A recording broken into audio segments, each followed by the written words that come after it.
ભાવનગરના સુભાષનગર વિસ્તારમાં આવેલી આવાસ યોજનાના બી બ્લોકમાં અચાનક મોટું ગાબડું તૂટી પડતા અફરાતફરી મચી ગઈ। દુર્ઘટનામાં નીચે પાર્ક કરેલા વાહનોને ભારે નુકસાન થયું। જ્યારે નજીકમાં હાજર કેટલાક બાળકો ઇજાગ્રસ્ત થતા તેમને સારવાર અર્થે હોસ્પિટલ ખસેડાયા। સ્થાનિક રહીશોનો આક્ષેપ છે કે ઇમારત લાંબા સમયથી જર્જરિત હાલતમાં હોવા છતાં તંત્ર દ્વારા કોઈ અસરકારક કાર્યવાહી કરાઈ રહી નથી। ઘટનાના પગલે વિસ્તારમાં ભયનો માહોલ જોવા મળ્યો। પરિવારો પોતાના તથા બાળકોની સુરક્ષાને લઈને ચિંતિત બન્યા છે। સ્થાનિકોએ તાત્કાલિક સુરક્ષા પગલાં લેવાની માંગ કરી।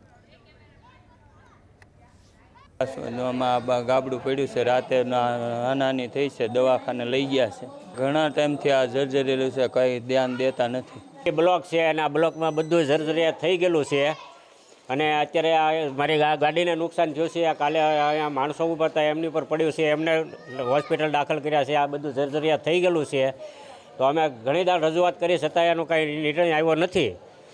તો અમારે એ રહેવું કઈ રીતે એ અમે વિચાર્યું છે કે આમાં અમારે રહેવું કઈ રીતે।